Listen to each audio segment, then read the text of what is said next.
Check 1 2 1 2. What is this? 1 2 1 2. Yes, here we are once again, going live for the peoples.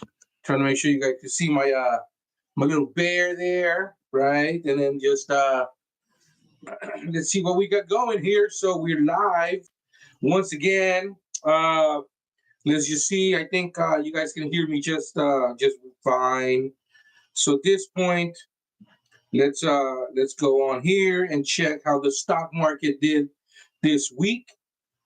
Let's see what we got going as far as how we are now managing, right? And seeing how much money people made um, on this last week. The market was ripping a bit, and we just wanted to make sure that people are getting paid, man.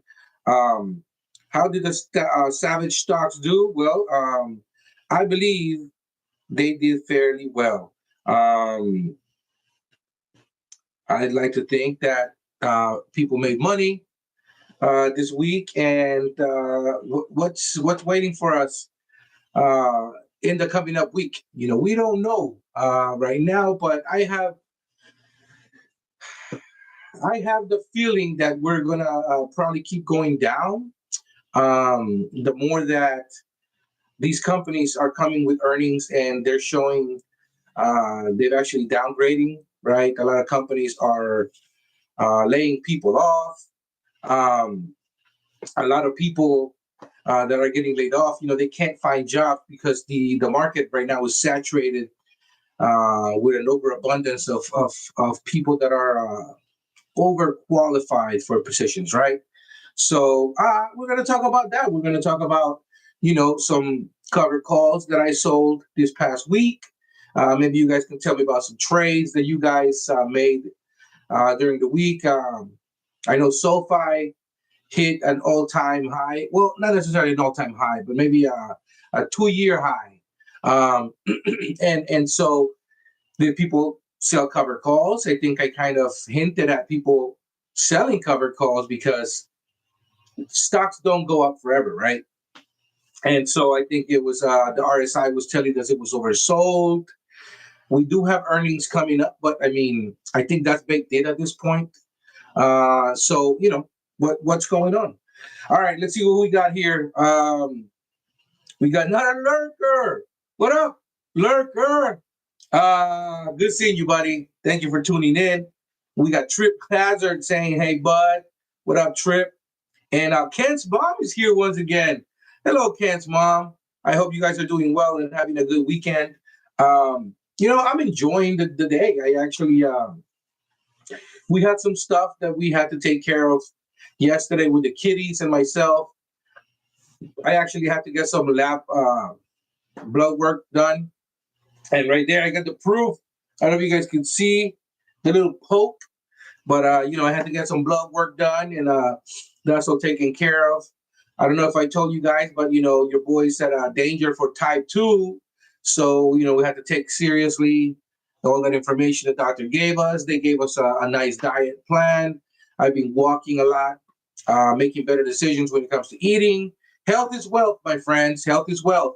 It makes no sense to have all this money, right, and to have the opportunity to make a lot more if you're in the operating table or on the operating table, right? It just makes no sense. If you have some heart failure, heart problems, it just makes no sense to be, spending all this money that you're making getting better when you could just take a break from stuff, eat better, make better decisions, cut the chips, cut the sodas, walk a lot more, and just I want to be here for my kids, so I'm taking it a lot more seriously than I was before. Um, so one of the things about going live is that I have the little ones coming in and out. It is the weekend, and they kind of want some time with dad, but They just had breakfast. They need to digest. Their form of digestion. Um, the way they digest is to jump on a jumper. I bought them a jumper because I was renting a jumper several times a year for their birthdays and a couple of times just because when I was paying 150 bucks every time I rent the jumper. And I just talked to my wife and I said, hey dude, so we just spent like 800 bucks I think 2 years ago just renting the jumpers, right? It was like 750 bucks. And I was like, why don't we just buy one? And it's one of those financial decisions, man. You have to take into account, are we going to use the jumpers in the future? And I mean, we have three children. There's three birthdays. They love the jumpers. And then summers, right? Every so often, the kids just want to, instead of taking them to a place where they're going to be in a ridiculous um, in a building where there's like 150 to 200 jumpers, and then they're dirty and slimy, and people don't clean them. I was like, I just buy them a jumper. It was like I think it was like 900 bucks, and it paid for itself already. So, yeah, I don't want to go into a jumper right now because I just had breakfast, but I thought I'd come in and I'll go live real quick. Touch base with you guys and just and see what people have to say, man. Also, I just kind of I jotted down some key points and talk about my trading week, man. It's been a really good week for me. Um, I think I went live, I think Wednesday or Thursday, right? And I spoke about how we were frothy in the markets. Everything is telling you we're oversold, right? I'm sorry, overbought. And so when you start seeing all those little alarms go off, you have to make a decision. Stocks don't go up forever, right? Some people like to think that they do, and some people get greedy, and that's the factor that I take in. And I sold a lot of covered calls. I think I sold covered calls on every single stock I have. You know, Open Door Technologies, man. Open Door Technologies is running. It's up, I think, 300% since I don't know, like a couple of weeks ago, and it's been just inching up. At this point, it's a mini stock, and I've been trading Open Door for a couple of years now, and it went to 50 cents, and I went and I just went in and I made a decision and said I either sell this and rip the band-aid off, or I dig my heels in and average down, and as soon as it pops to a couple of bucks, I'm going to sell it. At this point, I don't want to sell it. I mean, I sold some of it, but I don't want to sell all of it. I got my initial investment back, and at this point, I sold also $5 covered calls out to January.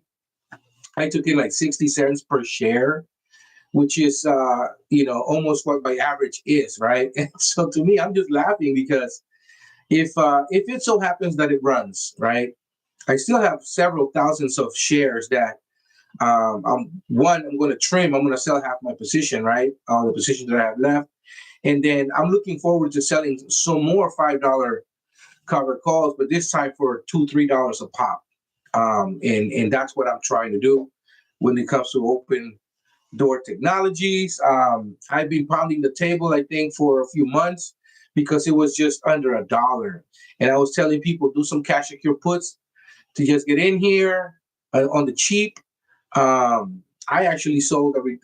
I did sell a ridiculous amount of cash secure puts, and those are like they went from being like 60 cents, 70 cents to I think at this point they are, I want to say 20, 18 cents. And honestly, I there's some that I have that expire in August, and I rolled some to August, some to September. I rolled some to October, and I'm sitting in October at this point.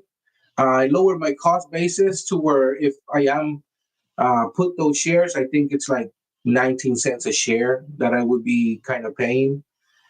So I'm sitting pretty at this point. What else do we have here?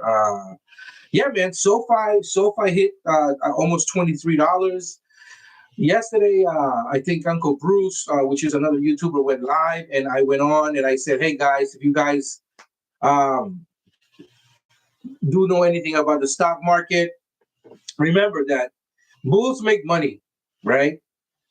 Bears make money, and pigs get slaughtered. So if you guys paid attention to that, then you knew that that was your cue to sell some covered calls.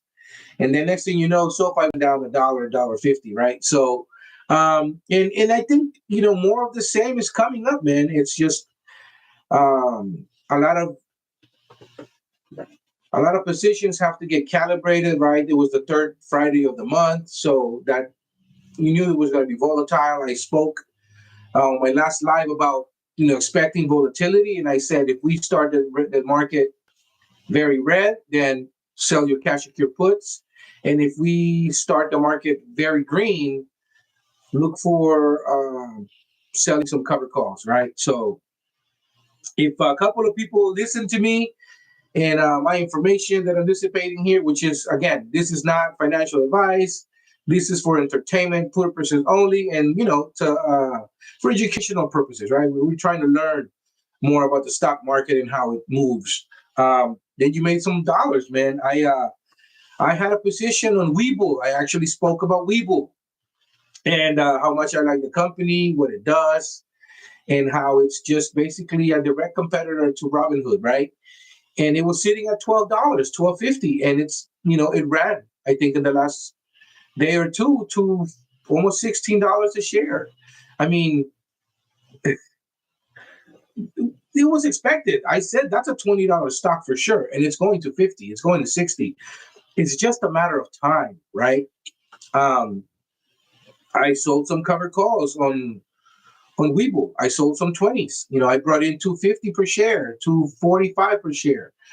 And so it was a January 2026 strike, $20 price point, and the stock was sitting at 15 something when I did it. And I'm okay with that decision because the stock is $11, I think, on my average. $11 or something, and I'm selling it for 20. I'm almost doubling my money, right? And then don't forget that I am taking a premium. So that's actually more than doubling my money. I'm really selling it like at 22.50. What is wrong with that? There's nothing wrong with that at all. So anyhow, that's just that's one play, right? Of the many that are just ripe. I think I sold some cash secure puts on BBAI because it got hit, right? And I think I did some $7 cash secure puts for January, and I'm totally okay buying it at that point. I think I did $7 cash secure puts. I got over $1 for those contracts, meaning that I'm really buying at 6. Totally okay with that. New players. I actually been following these couple of other companies, and I decided to take a plunge because I think I know more about them now. I feel comfortable taking a position, and they've been surging. However, yesterday there were a hit, and the contracts that I looked at, the cash secure puts, were just too juicy, and I had to go in.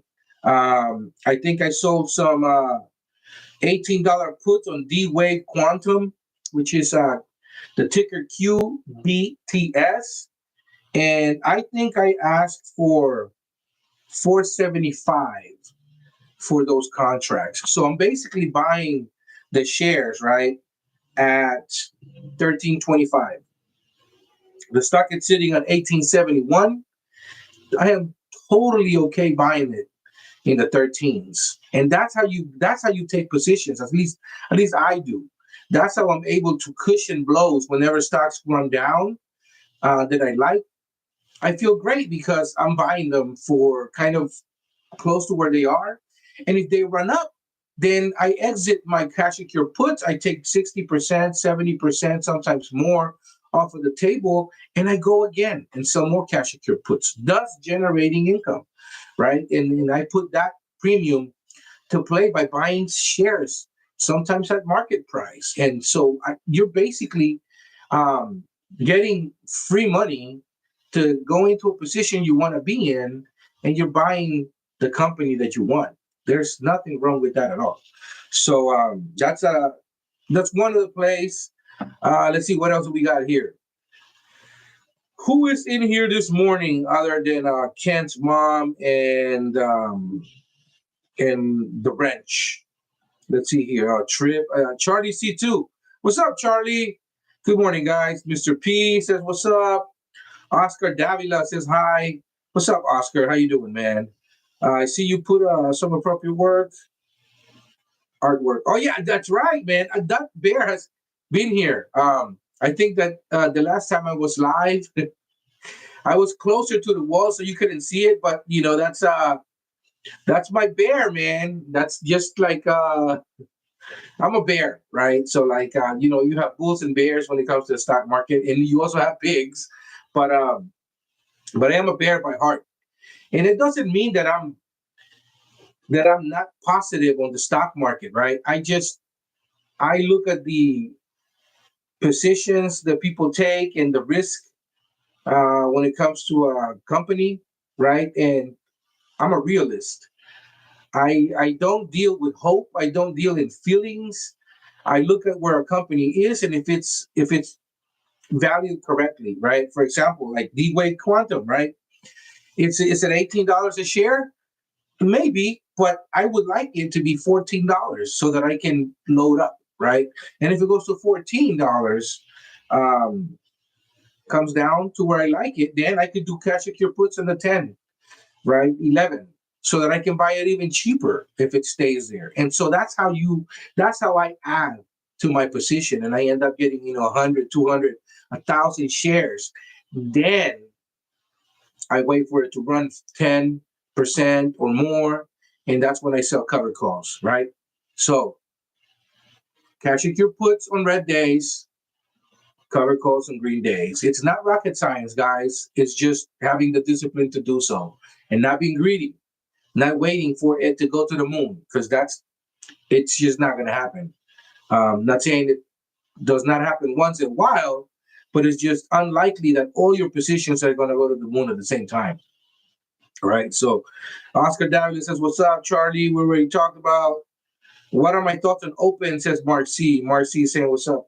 Well, I mean, I was just talking about it, right? And I talked about open, I think, I don't know, as of 6 months ago, I think it was like 90 cents when I was looking into it, 80 cents. And I was telling people to do some cash secure puts on it, to do some ones, right? And right now it's started to run. I basically said this is a real estate play. And 4 months ago, I mean, real estate, the interest rates are just so high that interest rates is doing nothing, right? I mean, real estate is doing nothing.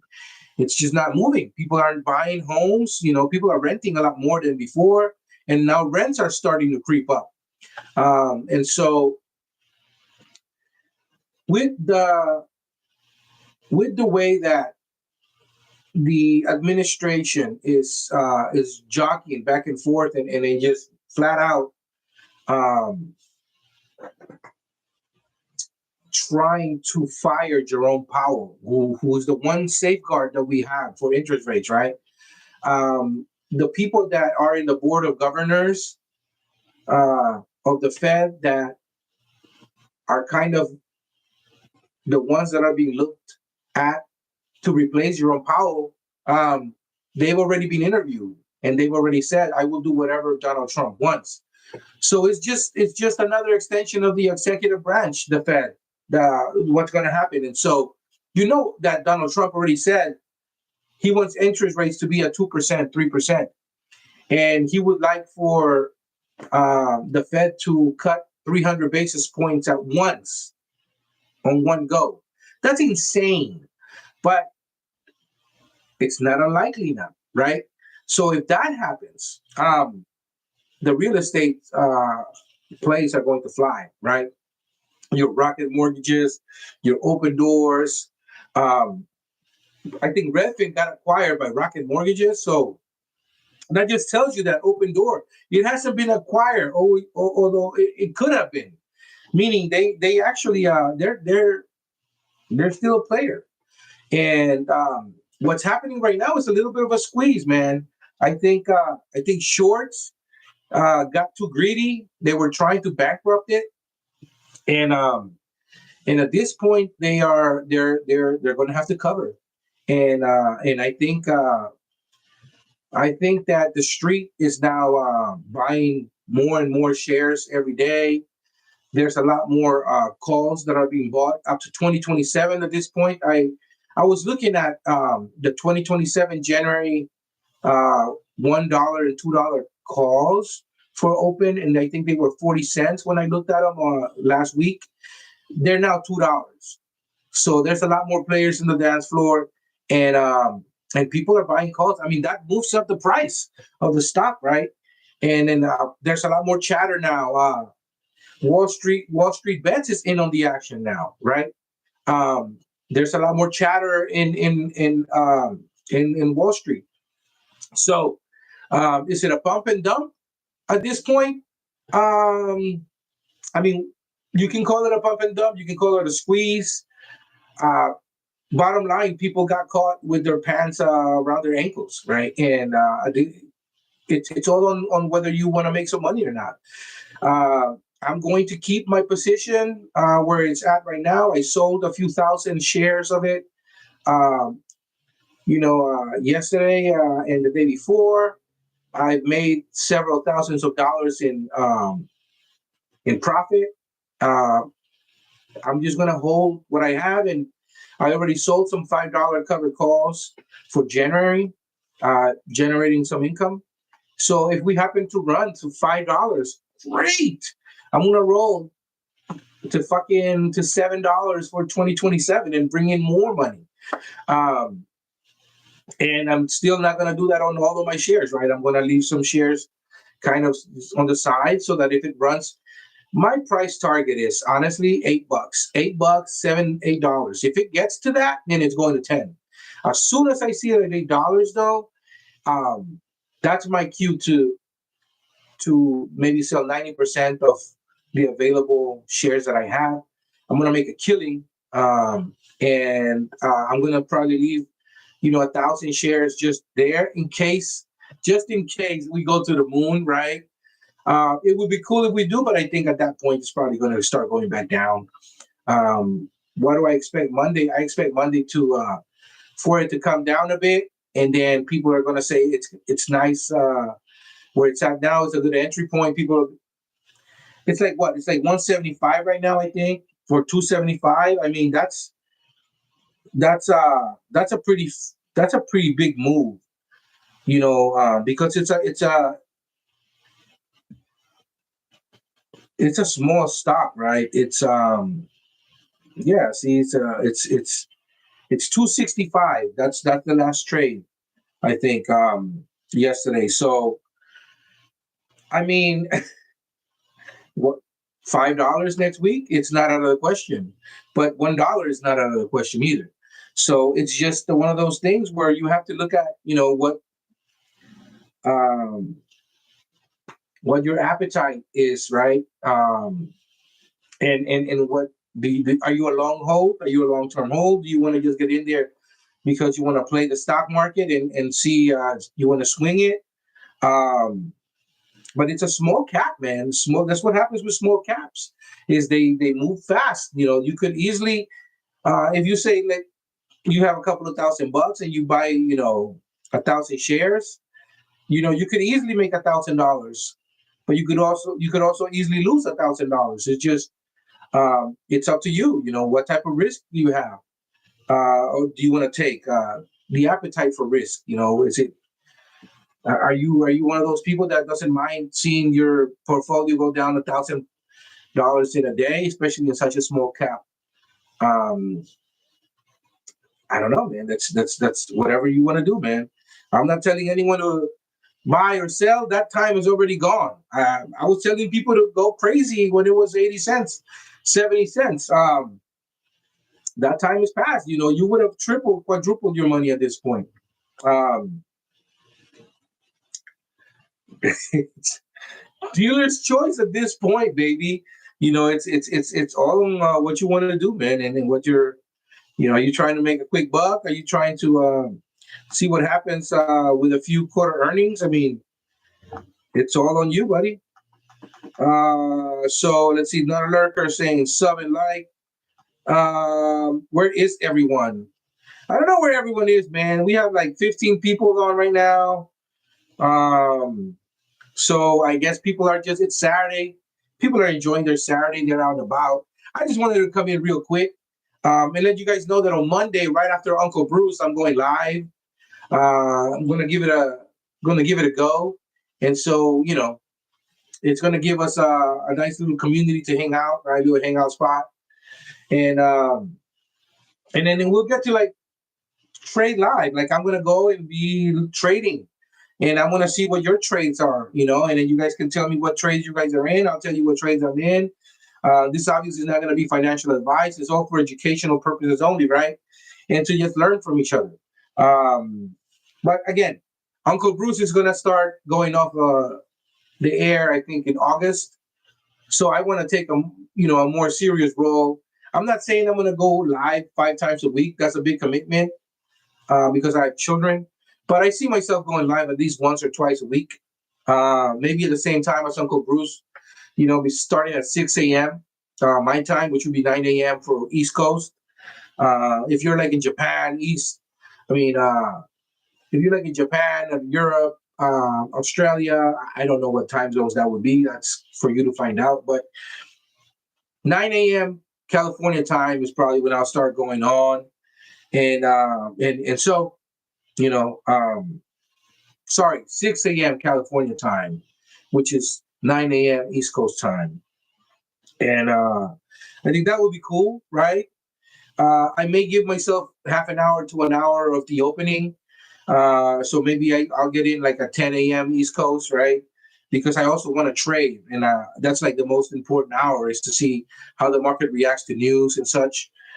So I don't want to lose money talking to you knuckleheads because I'm not making any money off of anyone. It would be really cool to have 10,000 subscribers and to get to the point where we can have super chats because that way you guys can fucking donate 10, 20 bucks whenever you make, $500, $1,000 in some trades that we talked about and you guys are, oh, fucking savage. You told me about this trade, that trade. Here's 20 bucks. That'd be kind of cool because I could fucking, I could make this room look nicer. I could have some little bells and whistles here and a better computer, maybe a better camera. Last time I saw my camera on the video, it looked a little grainy. I don't know why, because it's a 4K EMI camera, and so I don't know if I have to play with the settings on YouTube, but I'll start finding out more as I go forward. Another lurker saying sub and like, so I like that. Watching from the cottage, Quebec, Canada. Oh, Charlie 2C is Canadian. What's up, man? I like Canadian people, man. We Commander! What up, brother? Hey there, Uncle Savage is back. Where's the avocado? No avocado right now, man. Actually, the avocado is right there. But I'm not going to show it. You guys have to pay for that shit. All right, let's see what else we got going here. Strip Hazard is saying, I would like to see another dip in the market. Right now, the Nasdaq doesn't know what a red day looks like. I agree. I think we're frothy still. A 10% correction would not be out of order, right? I would love to see SoFi at 15, so I can go and buy some more. I would like to see Unity go back to like the 20s. $22, $23. I'd like to see C3.ai in the $21 land again. SMCI at $30, $35 would be great. Archer at $8, $9 would be great. GME, GME is being held down by a fucking vice right now. There's so many shenanigans at play, But I believe, I mean, I'm going to still keep selling covered calls and cash secure puts. Let's see what I got with GME. I did buy a lot of the August covered calls back and my cash secure puts back. I have $30 cash secure puts expiring in October, and I got $30 cash secure puts expiring in January right now. I got paid for those October ones $7. I'm underwater a bit, and I got paid for the January $10.50. Those are now $8.65. So I'm just daring the market to come and get me, man. I really want to put those shares, so I'm just leaving those alone. Rivian is showing some life. You guys know I like my Rivian, man. Direct competitor to Tesla, but not really. Rivian is in the SUV market, right? They have a beautiful truck. They have a beautiful SUV. They have a battery that can go almost 500 miles per charge with their super pack. Um, I really like the company. I like the stock. I really do, and I will be buying a Rivian in the future. Right now, it's just there's too many things in flux, and I see myself buying a Rivian in the next 2 years because it's a very attractive car. I am in California, so there's charging stations everywhere, and they signed a contract with Tesla where they can actually use Tesla technology to charge uh, their batteries, which is a game changer. That was the game changer. My thing was the infrastructure, right? They were very slow because, Tesla began so early on. And Rivian is just, it's slowly moving. But once they signed, I think with ChargePoint, and they signed with Tesla to use their charging stations, game changer, game changer. And that's when I started taking a more serious approach to Rivian. Rivian it should be $20, right? But they're losing money, man. There is no way around it. But so was Tesla for a lot of years, and then they turned profit. And look at them now, right? Rivian is not going after the sedans and the four doors, right? They're going after the SUV market, the F-150 market, and they can do it. Those are very powerful and nice trucks. The SUV is like 800 horsepower, 850 horsepower. So there's a lot of torque. For an electric car, that's insane. It goes from 0 to 60, I think, in 3 seconds. So, I mean, it's 2.5 seconds or something. It's insane because that's an SUV, right? And that's a lot of horsepower for an SUV, an electric car. So Rivian is sitting at 1366. I mean, I got 1250 cash secure puts expiring in January out, man. I sold some $15 covered calls, um, and I took in some money. And at this point, I'm waiting to see what it does. If it goes to the 15, 16, $17 area, then I'm going to roll those 15s to 20s, and I want to take some profit, obviously, some premium, and then I'm going to buy back those 1250s and then or roll them to 15s. So always making money, man. That's the name of this game, right? Um, RXRX, that's my baby, showing some signs of life. That's another very heavily shorted stock, right? And so I like the stock, man. I like the company. I like what they do. They're using their technology so that they can help pharmaceutical companies research faster, right? And so you guys can do a deep dive, but I talked about RXRX ad nauseum. I think in the past, you would have to look at my past videos, but it's at 589 right now. I think it was like five. Let's see. This week it was at. It was actually like at 510, 513, right? And you could have loaded up then. You could have. I did $5 cash secure puts. I did $6 cash secure puts out to October and such. And I have. I even have some $7 cash secure puts expiring in September. I think I like $1.73 for those, $1.93, $1.93 for those. And right now, those are 170, and I'm just sitting pretty, man. It's going to pop. It's just a matter of time. It's heavily shorted, and I think the shorts at this point are doing their best to keep it down. But once the street finds out about RXRX and what it does, um, it's off to the races. I sold some $10 covered calls, and I think I took $1 per share.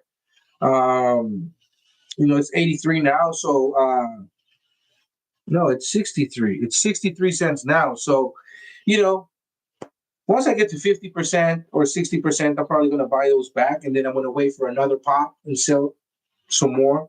But at this point, I'm just crossing my arms and waiting to put those $6 shares expiring in September, and the $7 shares that I'm probably going to roll in September. I'm probably going to roll those to sixes in October, um, or sixes in December, so that I can, or I may just keep them at seven and go to January and just take a big chunk of change, and dare the market to put those to me. I'm okay with that. So I have conviction on the stocks that I trade and that I invest in, and that's the one thing. You guys have to have conviction on the companies that you're going to do, that you're going to be investing in, right?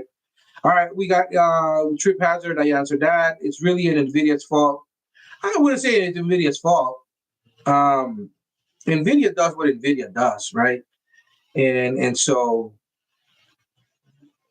it's not about just one stock.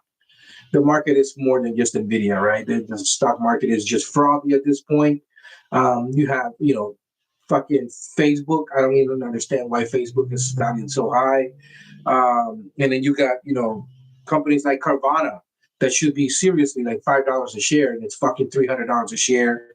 It's insane. But Nvidia is just like a poster child. Let's see. Another lurker saying Wing Commander. Mr. Go Lucky saying Savage. Savage is number seven. Seven. Thank you. John Malone. John Malone. What up, buddy? How you doing? Good to see you, man. Yeah, bro. I think John Malone is one of those people that if you guys have any questions pertaining being underwater and writing in the money covered calls, that's the man. He does have it, down to a science. He's got, the thing is patience, right? Him and I have a very different way of investing. We're both making money, but he's one of those people that trades weekly, and I just don't. I don't like babysitting. I already have three kids, and I feel like if I did weeklies, I will be babysitting too much. And it's not like I don't look at my portfolio every day. Is that it's just too much. I trade 20 25 stocks, and then that's like everyone is like a child. And then if I did weeklies, it'd just be an insane amount of time that I don't want to spend researching and like just looking at the market and doing work. I already do have a job, and I trade, kind of as an addendum to what I already do, right? And just to generate, residual income, extra income. But I mean, honestly, I've made this year, at least, I've made a lot of money, and it's some people make this in a year what I've already made, and it's only July. Um, I really can see myself retiring in the next 10 years, very early, because I am now in my 40s, but generate retiring in my early 50s would not be terrible, and I can see how. Um, and I think John is also a person that has he actually keeps like a log of that keeps him kind of keeps him honest, and he does 3%, 4% a month, which it doesn't seem like much, but when you take into account that it's compounding, that's big. I personally like to take big chunks. I don't like 20 cents here, 30 cents there. I don't like Um, I don't like paying to roll positions. Not saying that I haven't. I don't like to, because I actually, when I give up time, that's my premium, right? That's my give to the market. So I like to get paid for giving time to a company to adjust. And in reality, I'm the one adjusting, right? But I like to think of myself like as a company, and so I'm giving other companies more time to do what they do, and I'm basically letting them know I believe in you. Um, this is my money that I'm putting on escrow. Do something with it, right? And pay me for that. That's me believing in you. It's and giving you my time. That should be enough for you to give me premium. That's the way I feel about it. So that's why when I roll, I always like to take premium, right? And that's the one case when I like to take 20 cents, 30 cents per share or more. But if I'm writing a cash secure put or doing covered calls, I like to take dollars, off of the table. So, for example, I was just talking about RXRX, right? And I sold $10 covered calls, and it's $1 per share, right? I did, I think, 25 of those, right? Um, that's $2,500. So that's $2,500. That's a mortgage payment, and I like to make it real. I like to make it real by using some of that money, not just to buy stock, because I actually do buy stock with that, but I also like to pay bills with that. Sometimes I go and I take my kids to buy 2 3 pairs of shoes for them with that money. I like to take the wife out to a dinner. I like to take my family out to a dinner. I like to take trips. Matter of fact, next week is my birthday, and and we're gonna go, and take a family trip up to Tahoe, and we're gonna finance them. I'm paying for that with cash secure put money and covered call money, and there's nothing wrong with that because I'm making it real. So whenever the market does tank and I see my portfolio in the red, deep red, right, fucking medium rare red, um, I don't feel bad. I just add to my position because I know that I've already used a lot of money to pay for life itself, right? To my everyday stuff, even the mortgage. And so that's kind of cool to me. And again, I like to take dollars off the table, but there's nothing wrong with doing nickel and dimes, because you never underestimate the power of small amounts of money. Um, I think 15, 20 years ago, I watched, and I'm just deviating at this point, but just bear with me. I watched something on, I think Dateline or something, and they were talking about the potato peeler. And I was like, a potato peeler? That shit sounds weird, but let me watch it. And it turns out that there's this guy who was wearing a suit peeling potatoes, I want to say in somewhere on Fifth Avenue in New York City, and he would sell potato peelers. That was his shtick. That he would wear a suit. He was basically, he would think of himself as a company, as a businessman, and he would sell potato peelers for $5. And he would take carrots with him, and he would take cucumbers and zucchinis, and he would show people different ways to peel. And he would say, "These are never gonna go bad. These are guaranteed." He's like, "These will last your last lifetime." And so on and so forth. And people would, I mean, he was a good businessman. He would make people buy two, three, four at a time. And and he would make so much money that every month he would take his wife or his girlfriend to the most expensive restaurant in New York City. Every month. He actually had a table. The people at the restaurant knew him, they by name. They had his usual favorite bottle of wine ready.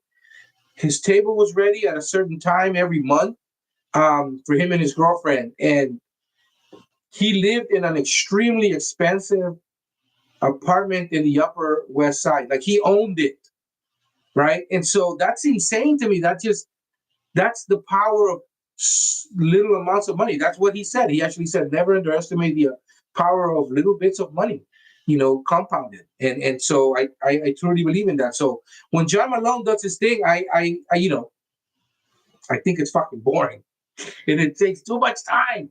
Um, I don't have the patience. There, I said it.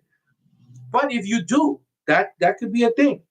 Uh, Mr. Go Lucky Round saying, can you also highlight the comments and read them on the air? I'm going to go through withdrawals after Uncle Bruce's exodus. Let's see, highlighting. How do we highlight? Here we have pin message, remove, as moderator, channel activity. I don't know how to do that, bro.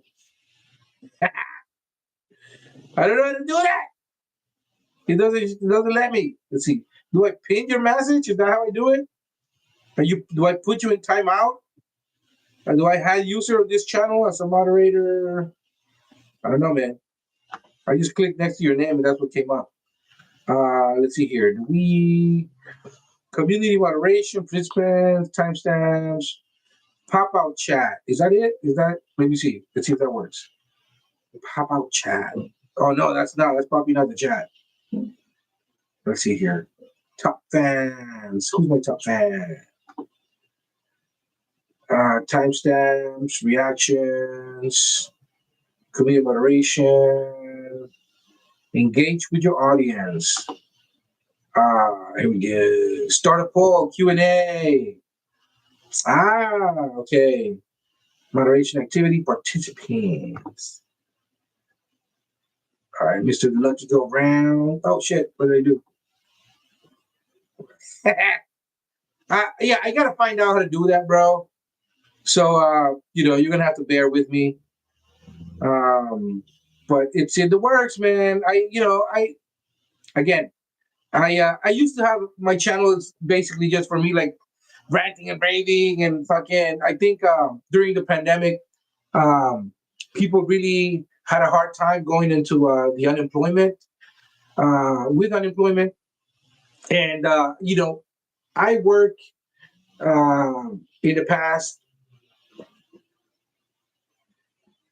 in a field that you were always going unemployed, basically, right? And so I was always going in, and whenever I'm not working, I go in and get unemployment. So I was very familiar with that, and a lot of people were not. And some people, I just saw some stuff on the news channel where people were unemployed for 3-4 months and they had not received unemployment, and they were like, "We're about to get kicked out of our apartments, our homes."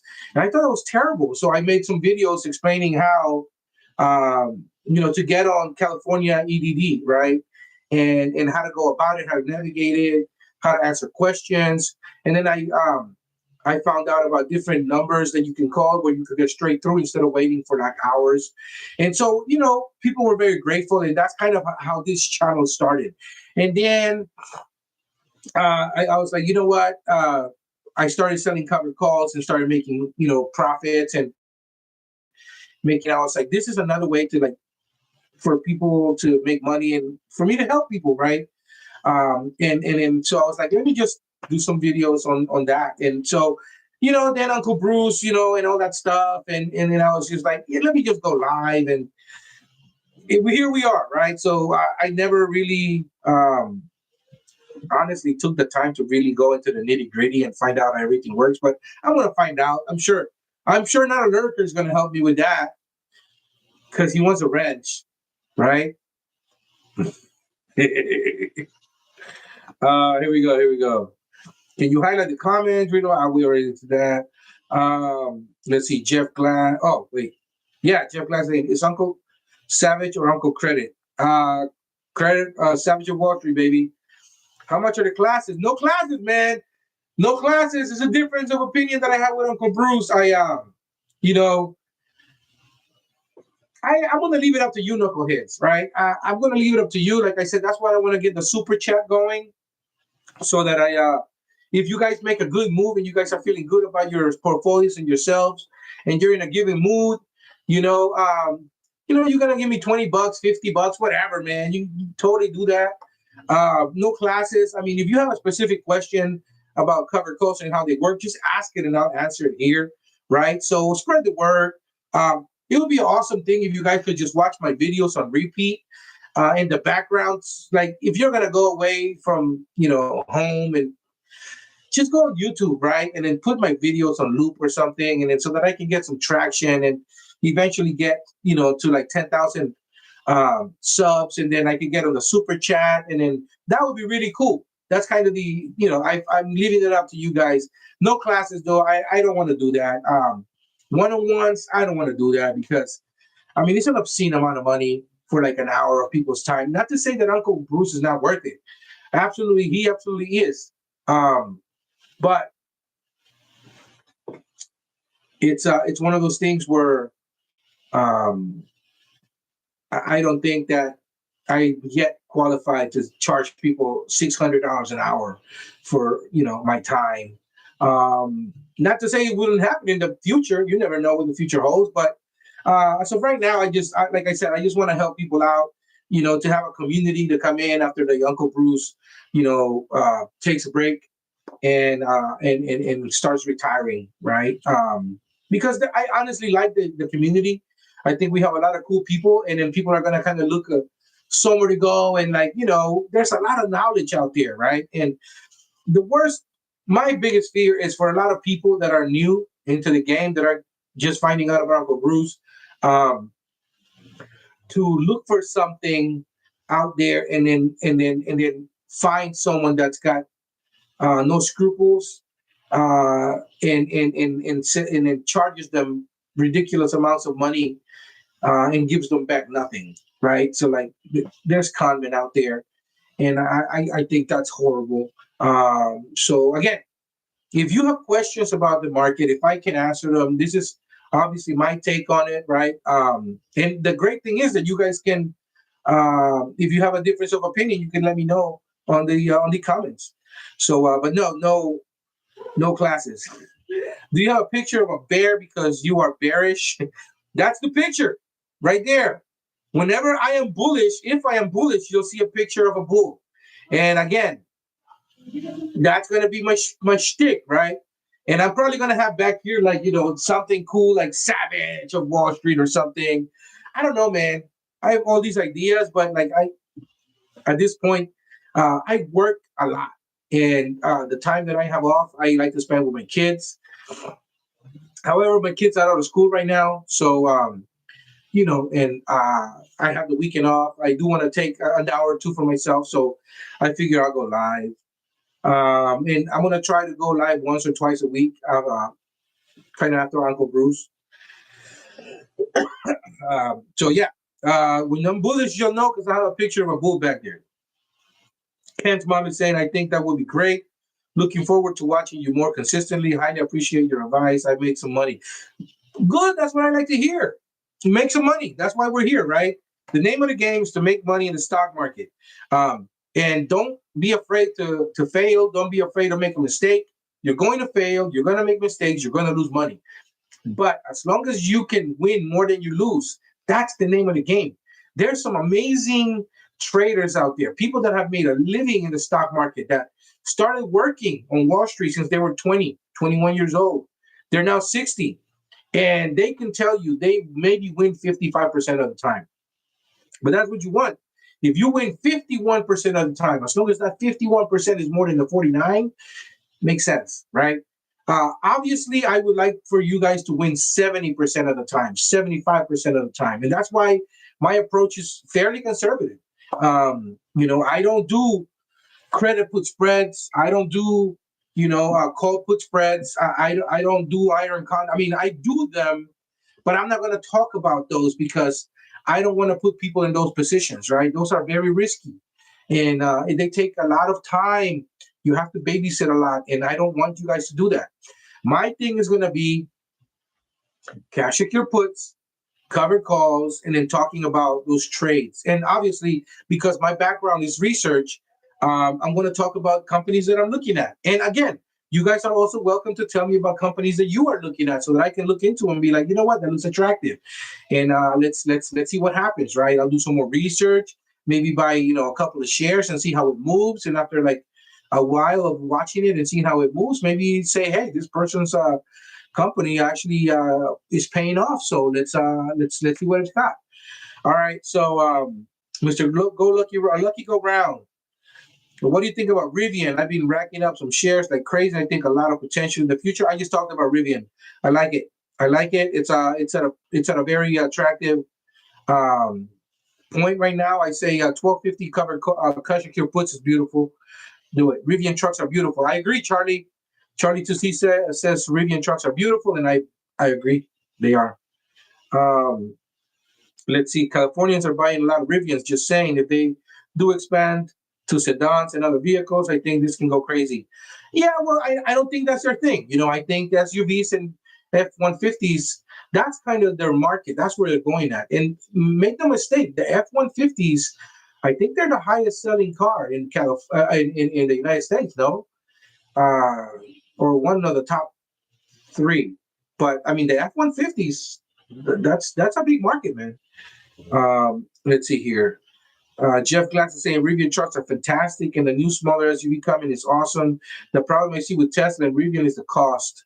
The rest of the world isn't going to pay the premium price when much more cheaper alternatives are available from China. Again, um, China. If you want to pay a 50% premium on those cars, that's up to you. But Rivian is made in America. Tesla is made in America. And I think that's kind of, you know, going to be the thing for the next 4 years, right? I think that I see it now. Is people are poo-pooing the Hyundais and Hondas and Toyotas now here in California. They're talking about buying American, and I think that's going to take traction. If I hear it in California, that means there's definitely talks in Texas, Alabama. I mean, the United States is a lot bigger than California and New York, right?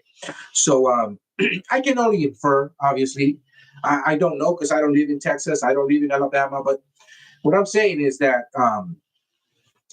if someone is going to pay 50% taxes on a car that costs 20, 30, $25,000, and they're going to end up paying $40,000 for a car made in China, they might as well pay $50,000 for a car made in America.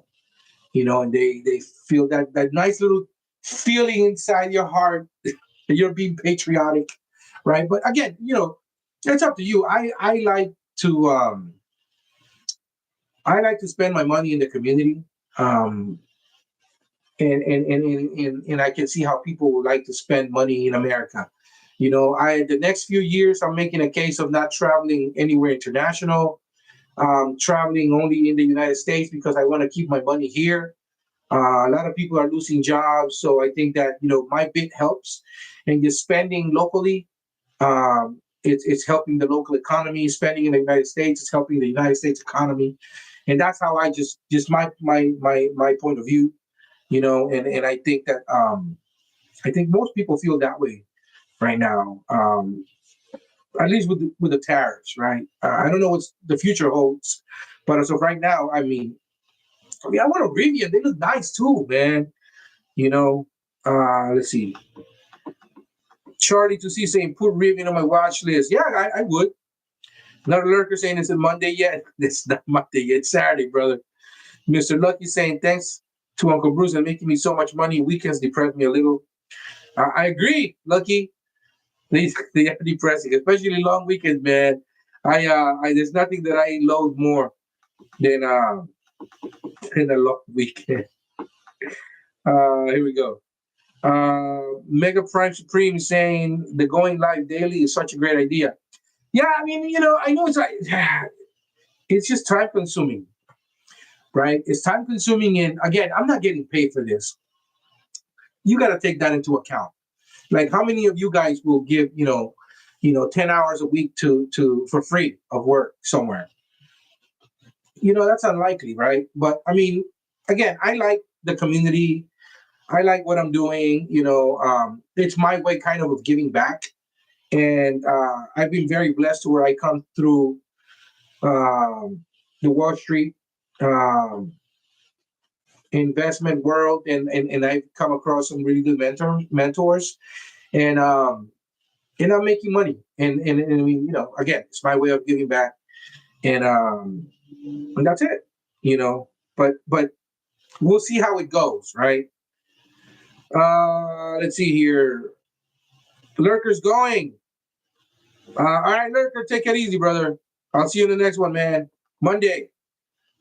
Mr. Lucky saying, do you do credit spreads to generate more income? That's my bread and butter. I mean, I do bull credit spreads and put credit spreads, but like minutely.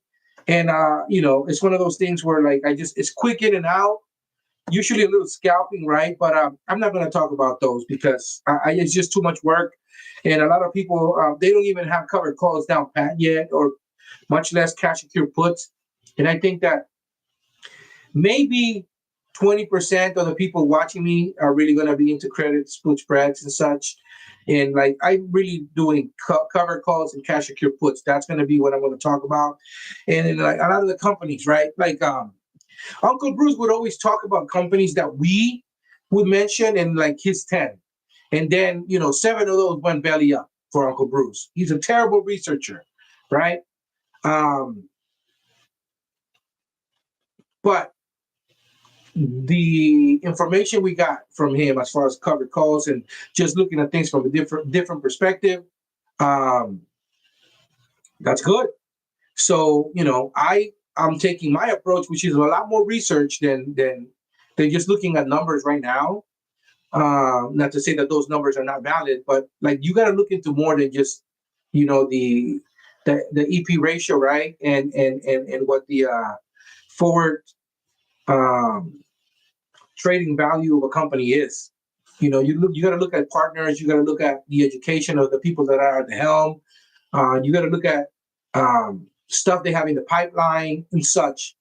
And so that's my approach, right? So just off the top of my head, right, the companies that I talked about that I like, are C3.ai, Unity. I actually, SoFi was one of those, and Uncle Bruce it was a pure happenstance that he was talking about those as well. That's another of the reasons why I actually was looking to do research into SoFi, and I found them.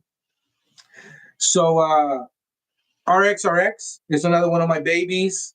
Um, let's see here. Rivian, Roblox, SMCI, Sentinel One, now a Weeble, Riot. Lucid is another tricky one. Lucid right now is at a price point where I think you guys, if you have a $3,000, why not buy 1,000 shares? Not financial advice, obviously, but like if I was somebody that was, to start a position in a company that may have a future and that is making some good moves and has a lot of good backing, Lucid is a great company.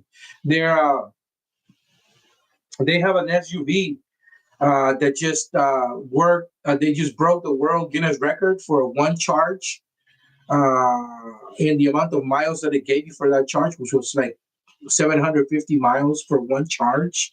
Is the SUV, the Gravity, the Lucid Gravity. Look it up. Go and Google it. And dude, I mean, 750 miles on one charge is insane. That's Lucid for you, right?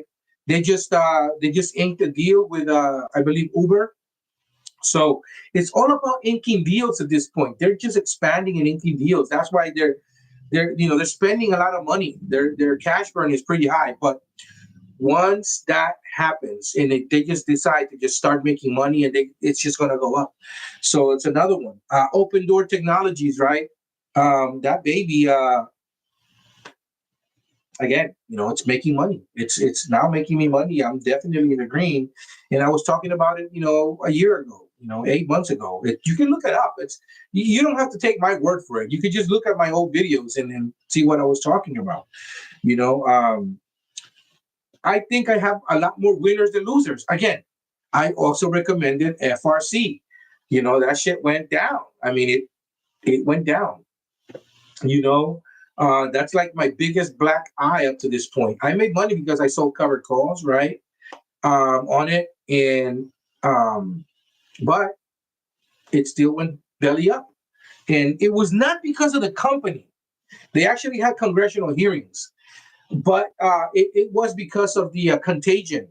People were scared to lose money. They did a bank run. I had never seen it, um, but I saw one, and it was scary. And again, you know, we can debate about why it went belly up, but bottom line is it went belly up, and people, and I lost money. I lost a little money, not a lot, because I was able to cushion it with covered calls, but it's you know um, I was also talking about Lucid, like when it was in the $20 range. At this point, it's $3. It's lost money, but you have to have patience. And any company that I do business in, it's a long term hold. I don't invest into any company that I'm not willing to hold at least a year. And I'm sorry, at least 5 years. And it's been, if it's been a year or two of you holding a company and it's just not really moving, add into it, right? And then sell covered calls. That's kind of how you generate income, right? Eventually, it's going to go up. If it's a good company, it's going to go up. You just have to have patience. Like the stock market is not going to do what you want it to do. The stock market is going to do what it does. And there's going to be winners and losers every day. Just try to be on the side that's winning more often than not. Again, that's just uh, it's just a few of the companies that I'm trading. I'm looking at ATAI, QUBT. I'm looking at I was OKLO, OKLO, um, Rigetti Computers, RGTI. I think I may have talked about Rigetti a couple of weeks ago. IonQ. I talked about IonQ, IONQ. I talked about it when it was, I think, $17 a share. It's 40 something. I mean, Sound, SOUN. It was like $4, $5 when I got into it, and it's just I don't know, man. It's all about having patience and believing in the companies that you hold, doing your due diligence, and taking the plunge. At the end of the day, it's all up to you. Let's see here. Wing Commander saying, I think Bruce is using a third party platform, StreamYard. That is how he does it. Oh, okay. I'll always be watching. 14 watching, only 2 thumbs up. More thumbs up, please. Always be writing, saying, yeah, more thumbs up, man. Dude, it's here. What's up? How's everyone? It's good, buddy. Mr. Go Lucky saying, dude, what up, man? Dude saying, Savage, what's up?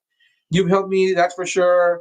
Being afraid to use credit cards till you explained it. I grew up in a Dave Ramsey family. I was afraid of credit. Credit is great, man. Credit is great when you're disciplined. And if you do cover calls and cash pure puts, you are disciplined. Um, Credit cards can help you greatly because, especially the ones that are premium credit cards, because you can generate a lot of points. And I have not paid for a hotel stay in, I want to say 5 years. Anywhere I stay, I use points to stay at. And when you talk about a family of 5, that's a lot of money. Traveling, same thing. The last trip I took to Hawaii, it was United Airlines, and it was with a lot of credits and a lot of points that I had. And it was, I think, it would have been a bill of like $6,500, and I paid nothing. I paid taxes. I paid like $19 in taxes, $19.50 per person, and that was 6 of us. And then when we stayed at the Hilton Hawaiian Village, Waikiki, and that was like $400 a night, $500 a night. We stayed there for 15 nights, and it was, 2 weeks for free. And even the person that was there checking us in said, I've never seen somebody cash in so many points to stay for 2 weeks. And they gave me because I have a credit card that gives me a credit to eat there. I got $60 a day to eat there. for free. So like it was a credit. I also gave them $100 tip because I think it was during Christmas time, and they ended up giving me I think $400 in vouchers. So like and then a credit. I have like a few credit cards that you have to spend. If you spend, they give you $250 in credits every 6 months. So or $200 in credits every 6 months. So I came in during Christmas time, and then we left in January. So I think in December I used the 4 credit cards, and I got I think $800 back. And then January 1st I used the credit cards to eat at the restaurants there and buy stuff, right? And again, I got because it's 4 credit cards, I ended up getting $800 back for that 6 months. So it's just, I mean, they come with a free night certificate as well. So like I have 4 of those credit cards. That's 4 free night certificates. You could use them on any Hilton property, and Waldorf Astoria and Conrad hotels happen to be in their portfolio. So I stay at the Waldorf Astoria in Beverly Hills, or the Waldorf Astoria in Utah, or the Waldorf Astoria in uh, Dana Point, up in Southern California, is the Monarch Bay Waldorf Astoria. It's beautiful, and you guys can look it up, man. It's quite the hotel. My kids love it. That's my wife's favorite hotel. So every year we stay there for her birthday, and then we go to the Bourbon Steakhouse. It's a Michael Mina restaurant. It's a great restaurant, and I use my credit cards to pay at the restaurant because they triggered the credit because they're in the hotel. So I spend, 450, $500 in a dinner. I use, 2 credit cards to pay for that dinner, and the dinner's pretty much free. So it's just so many different ways to use credit cards to your advantage, man. And protections is one of them, right? Purchase protection. Uh, I went to I went and I bought these these earphones. They were like $250. This one place, and they were trying to give me the runaround, and they weren't trying to give me my money back. So I said, okay, great. So I disputed it with the credit card company. I said they're not trying to give me my money back. They asked me, for proof of me calling them and emails that I've sent. I sent those screenshots, and they gave me my credit back. They gave me my money back, and I ended up keeping the headphones. So another thing was my some glasses that I got.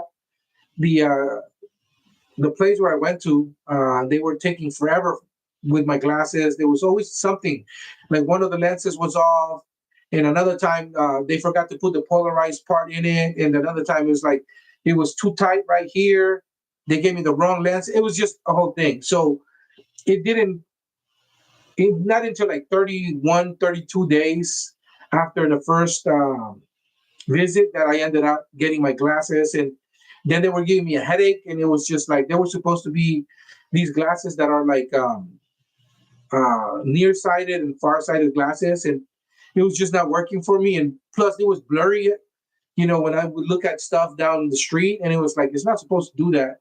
They were trying to basically say, "Oh, well, we're going to give you, these glasses instead. They're not going to be the ones that have the stigmatism thing, but you can keep them." And I said, "Okay, great. Well, are you going to give me back the extras that I paid for?" They're like, "Well, it's been over 30 days. So we can't do that, but we can give you $100 credit." I was like, "Bet." So I called the credit card company, and they gave me my money back. So it is what it is, right? It's just that's how credit cards can protect you. Uh, Dynamite farts. Are you currently writing cover calls on sofa? Yes, yes, I am. I'm sitting underwater on some 15s, and that's okay. They expire in 2026 and in 2027. I already got a lot of premium out of them. I think over $30,000 in premium. So I'm sitting pretty, brother. Juan Velasquez, ¿qué pasa, brother? Good morning, everyone, and happy Saturday. You too, my man. Mr. Lucky says, "Hey, Savage, even with your knowledge, we used to recommend buying Uncle Bruce's courses." Yeah, I think I mean, the guy knows so much, and I think those kind of definitely classes 1 and 2, right? If you're brand new to cover calls and catching cure puts, I think those are ones that are just invaluable. And so I don't see why not. It's nothing that you wouldn't be able to learn on your own, but you have to do like a lot of research and like what is your time worth, right? Like instead of spending 30, 40 hours doing all this research to basically find out what he's going to tell you in an hour and a half, that's up to you. But it's not like you couldn't. I already knew what he was teaching when I bought his classes, but it always helps because you look at things differently, right? And it always helps. And you always learn things too. Like I didn't know certain things that he was talking about. I was like, oh shit. I was like, that's right. Like sometimes you forget and it's just like a refresher. Um, Again, what is your time worth, right? Let's see here. Charlie saying, speaking for myself, I learned a ton from Uncle Bruce's classes. They have changed my life for sure. But I started as a noob. Yeah, I agree with Charlie. Dude is saying whether it's osmosis or I'm actually learning, I have learned something from Uncle Bruce. He gave me the confidence, and that was the hardest thing to tackle, honestly. See, I agree. So he gives some people confidence, man, and it's just because I think you're in the community and you're interacting every day, and then you're seeing how people trade and making money and how they lose money. You're able to kind of get into the rhythm, right? And then once you find a rhythm, you can then take the baby wheels off, if you will, right? And kind of go on your own, and then you find your own path. And personally, my hardest thing to learn was patience. And I had some one-on-ones with him, and he would just hammer that, and I learned patience. If I wouldn't have learned patience, I would have exited a lot of plays. That was my main thing. I was always leaving money on the table, or I was like jumping ship because things wouldn't pan out the way I thought. And 6 months later, fucking Oxygen is a great example. Oxygen, I got at 18 cents like 6 years ago. And it went to like 50 cents and it just stayed there forever. And I was like, I made money, I'm out. The bottom line is I made money. But 3 months later, fucking Oxygen went to like $18. I was like, holy fuck. And I had like 5,000 shares. So that would have been a lot, a lot of money. Same thing with Tesla. I bought Tesla at 150 bucks, $200. And I didn't have the patience. I waited like a month. It went to like 300 bucks. I was like, that's a great return. I'm out. Although I knew it was going to make more money, if I would have waited 5 more months, it would have gone to $4,000. So just having patience and then basically writing it out with SoFi and then just seeing people being patient as well helped me. And then the Uncle Bruce one-on-ones helped me kind of like learn and see that patience pays off. And instead of making $30,000 on those SoFi covered calls, I would have lost $30,000. You see what I'm saying? So being patient pays. However you arrive to that, it's all on you. But that's what I learned and took from Uncle Bruce. Other people have taken actually learning on writing covered calls. Some people confidence. Some people have taken looking at things from different perspectives. It's always, I mean, if a couple of $100 is going to help you generate thousands and thousands of dollars in the future, that's a great investment. You're investing in yourself. So why not do that? I don't see anything wrong with that. Mr. Lucky saying, yeah, I have a lot of knowledge, but I want to know if the juice is worth the squeeze. And it's up to you. I mean, what type of juice are you talking about? Right? What is your time worth? Juan Velasquez is saying, my humble opinion as well. I say I agree with Charlie C too. Yep. Mr. Lucky, gotcha. Do this, Charlie. As California goes, so does the nation. I agree.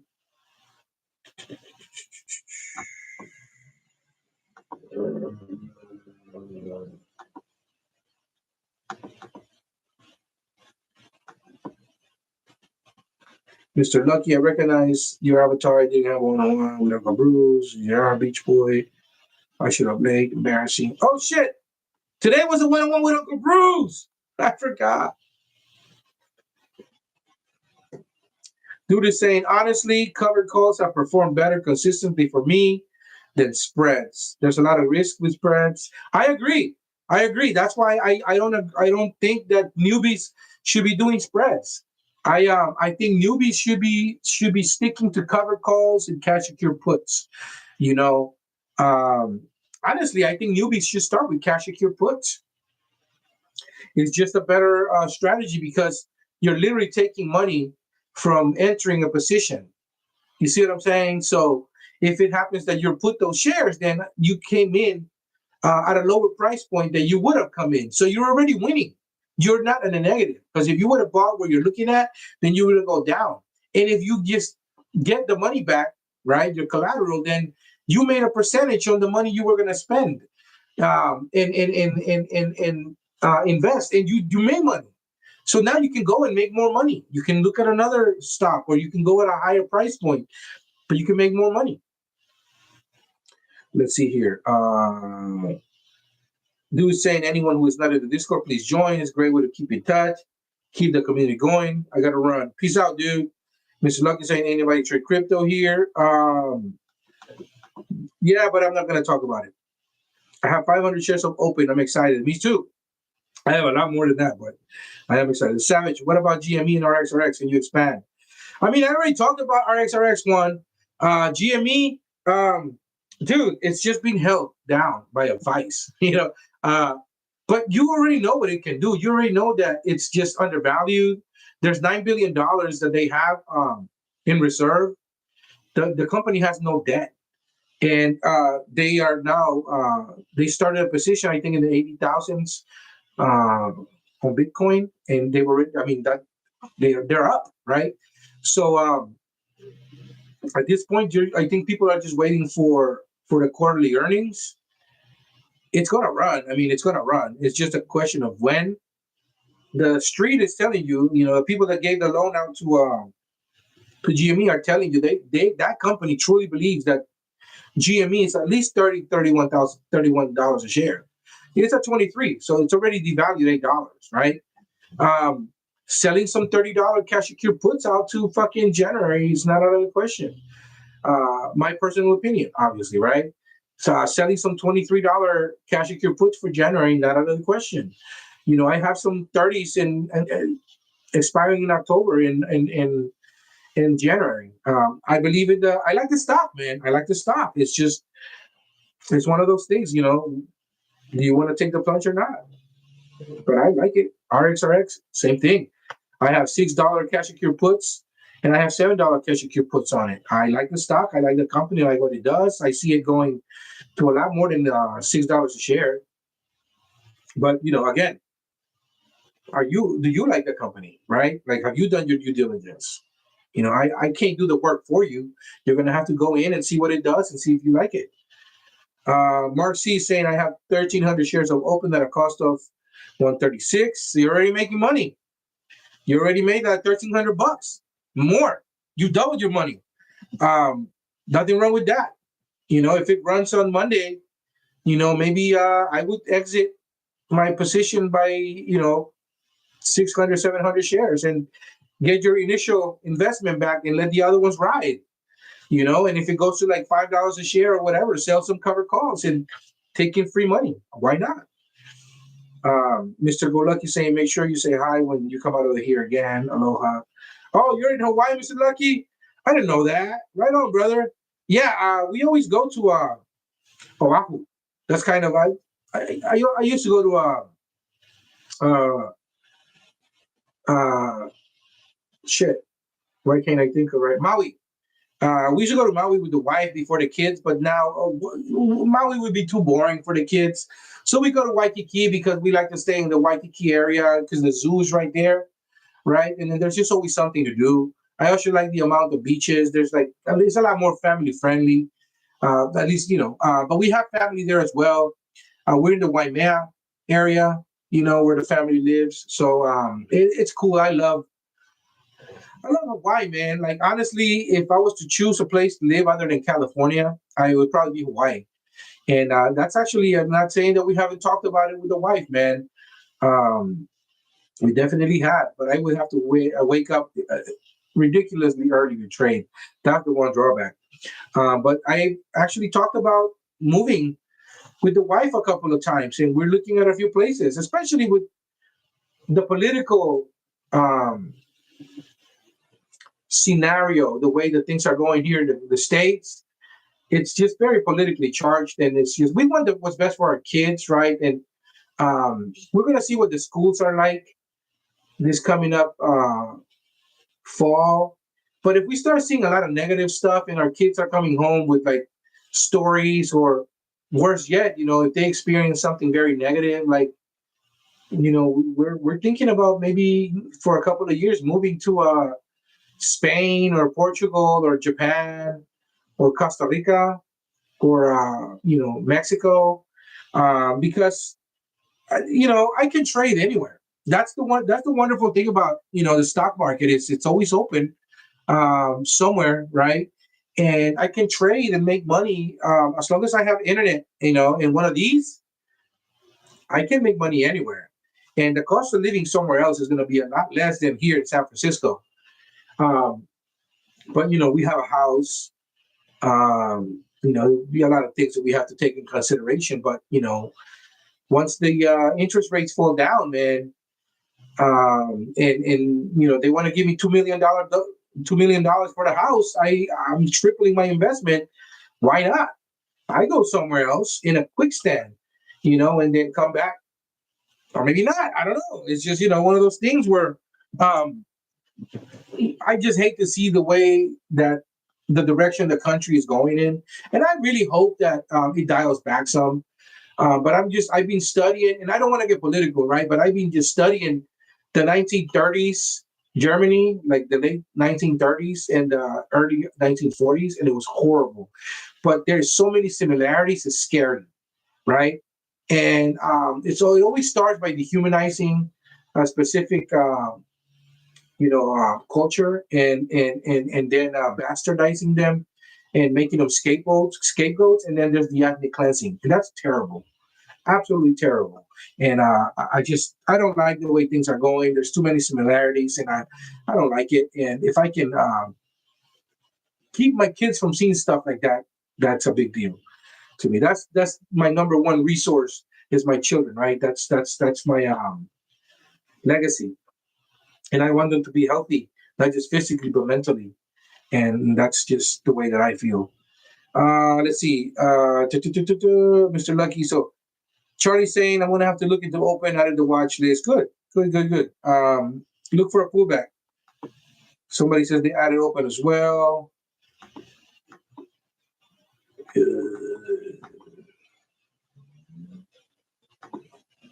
Juan Velasquez is saying, Savage, which credit card do you use to accumulate the points? I use Chase, Sapphire Reserve, and American Express for traveling and meals.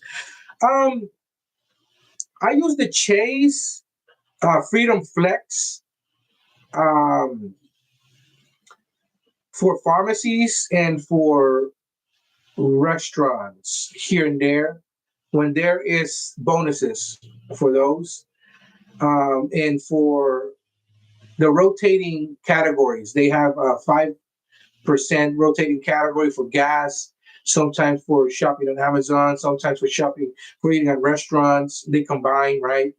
Um, or they stack better. Um, there's always 5% rotating categories. That's why I use that. But my workhorse is the American Express Gold Card, because it gives me 4x back on groceries and 4x back on restaurants. And because we use Uber a lot, and then there's a Five Guys, where we live. I use those credits, the $10 Uber credit all the time. Um, Especially when I work very, very late and I get out like at 2 in the morning or 3 in the morning. You know, instead of taking public transportation, like I'll take an Uber home, and that's a free ride right there.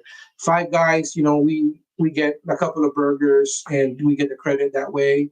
There's also the Dunkin' Donuts credit that it gives you, the American Express Gold Card, and then there's the $50 Resi credit. There's actually a restaurant that we really, really like. It's a couple of them actually, but there's this one restaurant that have a they have a they have a pizza that is insane. And there's like it's $27 a pizza, and it's a $50 credit that you get every 6 months. So we get two of those pizzas, one for the kids and one for us.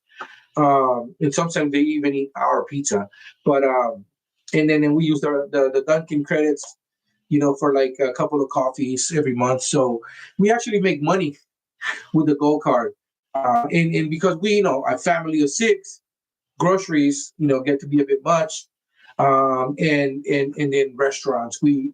Like I said, I like going with my family out to eat at least once or twice a week, and then 4 points for every dollar spent. And because um, I really like the Hilton portfolio. American Express and Hilton are transferring partners. Every so often, American Express will have a promo where you get 35% more points than you usually would by transferring. Um, and you already get 2.5 points. So by transferring, I get like 5 points, 4 points, Hilton points for every point. So like if I transfer 100,000, American Express points, it turns into like almost half a million Hilton Honors points. Um, Half a million Hilton Honors points are 5 nights at a Waldorf Astoria, right? A night at the Waldorf Astoria is like around $1,000. So that's $5,000. So my 100,000 points really are $5,000. So you do the math. I'm getting pretty much 5 cents per point, right? Or point five, yeah, like 5 cents per point. That's insane. Getting that type of return on some points, that's insane. So that's kind of the credit cards that I use. My workhorses. I do have the platinum because of the lounge access, and then when we travel, right? But I'm probably gonna cancel that one because, like I said, um, we're probably gonna drive a lot this year just because the kids are getting older. And excuse me, and I want them to like experience the countryside, right? And I'm looking at like maybe like making pit stops, like if we drive to like Seattle, like stopping in Portland and for a couple of days, and then for them to see Portland. We did it already when my daughter was like 3 years old, 4 years old, but now it's three of them. So I want them all to like go to like museums and stuff in Portland, and then go to Seattle, and like we're gonna stop somewhere along the lines for like a night, and I want them to like experience the country and get to see differences in other than California, right? Like different restaurants, different food, um, how people act, in different cities and stuff like that. Maybe go to like North Dakota or something, and just or South Dakota. I don't know, man. Like, I want the kids to experience America, and get to see the country, because I think that you learn more that way, right? Instead of just looking at different places on books, they can experience it, and then they can share with their friends, and I think that's growth, right? Let's see here. In my opinion, Mr. Lucky said, in my opinion, only spreads to scalp make 30 to 50% profit. I've had much more success doing that. Yeah. Beach Boy! What up, Beach Boy? Yeah, baby. I know, bro. Uncle Bruce is cool. I mean, my bad, guys. I forgot. I slept in today because yesterday we did a lot with the kids. We had to go to the doctor. We had to take my son out to get checked. And my daughter had also an appointment, and then I had to go and have some blood work done. So like we just made a day of it, right? Kids were really tired. We were really tired, and I woke up late. And then this morning, my wife actually made some like a delicious breakfast, and I completely forgot. My kids just jumped on me in the morning and started playing, and I completely forgot, man. Beach Boy, you should have called me, man. You have my number. You should have called me. I'm blaming you, bro. So yeah, next one-on-one you have to let me know because this one's on you. So you owe me a one-on-one. You should have called me, bro. All right. So let's see here. Beach was saying, got an early start tomorrow later, man. Oh, he left. All right, here we go.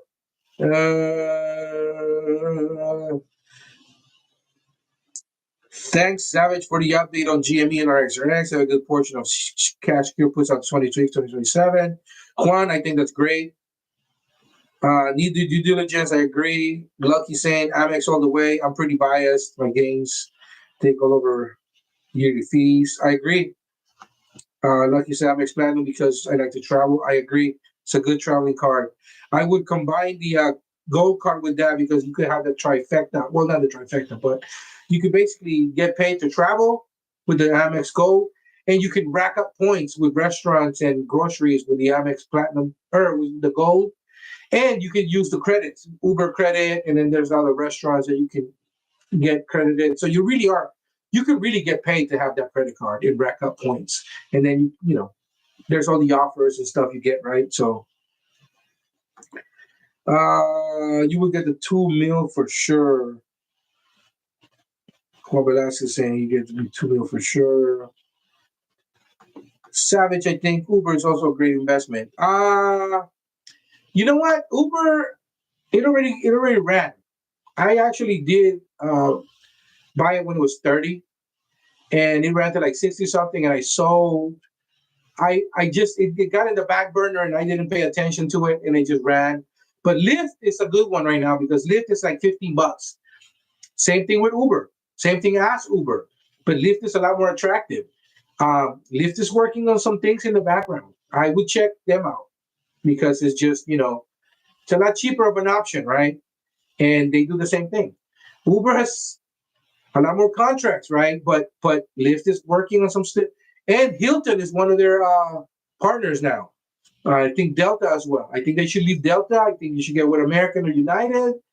And they should ink um, some more contracts, maybe with DoorDash or maybe with I don't know. I just think there's more they can do, right? So yeah, I like Lyft. Got a jet. Have a great weekend, everyone. See you on Monday. Thanks, Savage, going live and feeding our addiction options market. Charlie, take it easy, Charlie.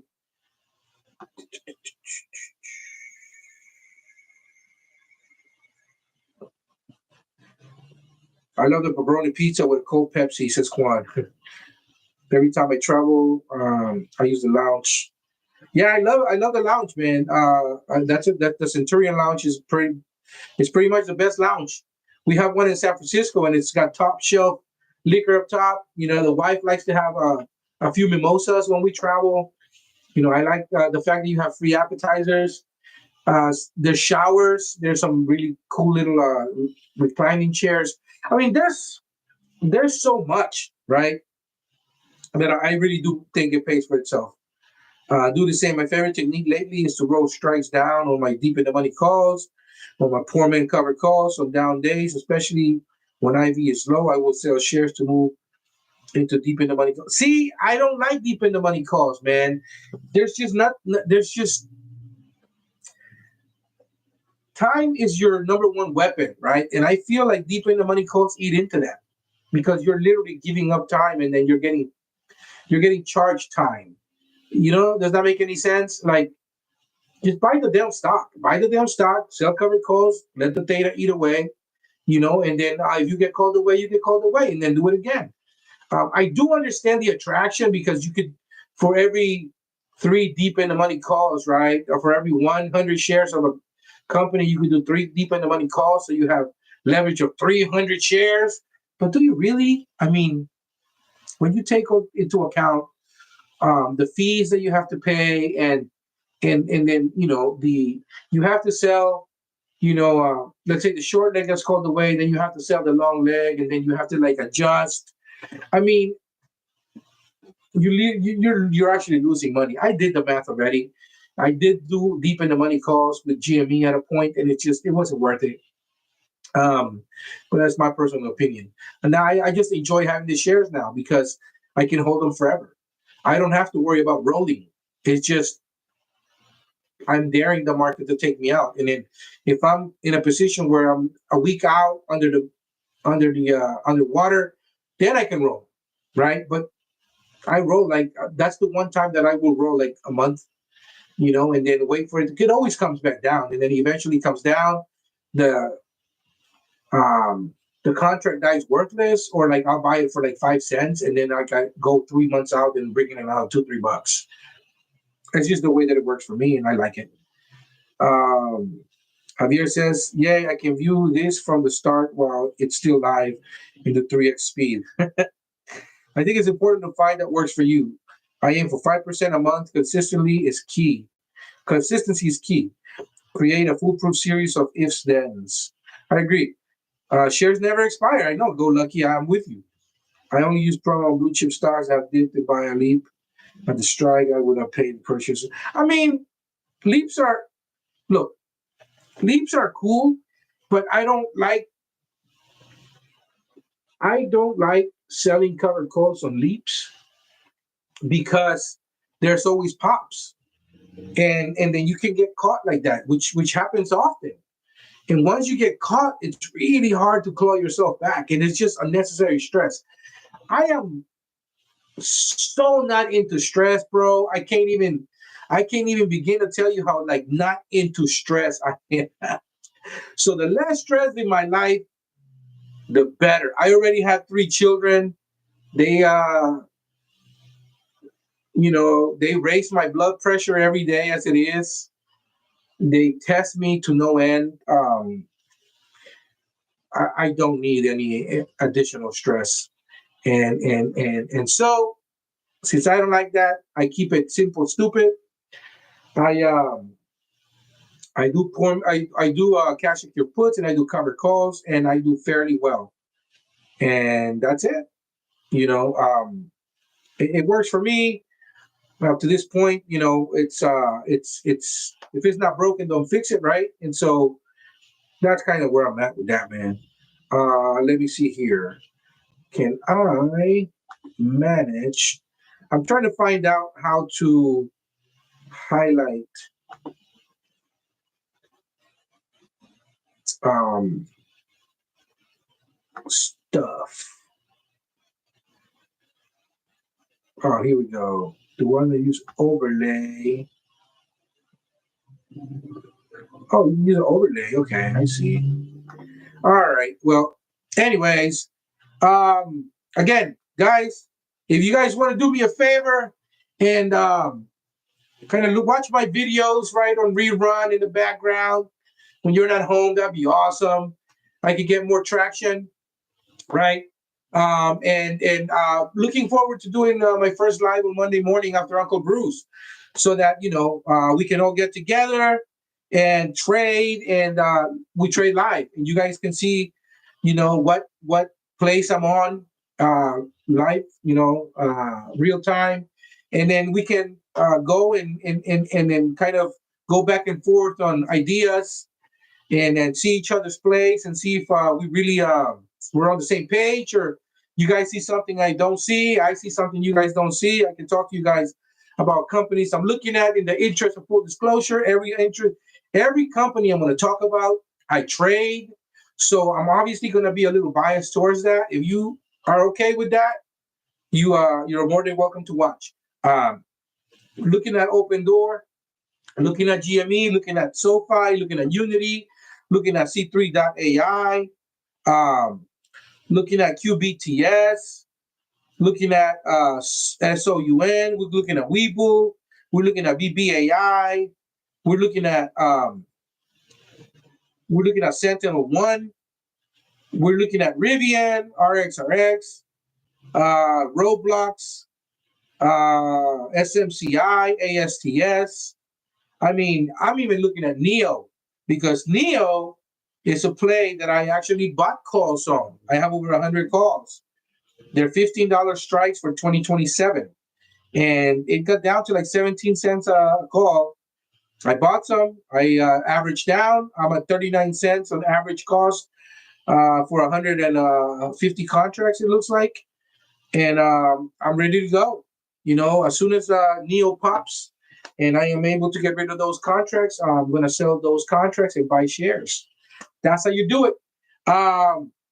Thank you for watching, Knuckleheads. I really appreciate you guys watching. Thank you for giving me a couple of hours of your Saturday. Like I said, I'm very excited to go live on Monday. Let's see what the pre-market holds, right? And let's see what we can get done and if we can make some money on Monday. I think that if you're doing this right, there's no reason why you shouldn't make money. After this point, hearts and whistles to you guys, right? And I'll be seeing you guys Monday around 8 o'clock because that's when Bruce goes off the air. Until then, you knuckleheads take care. Peace. Good looking out.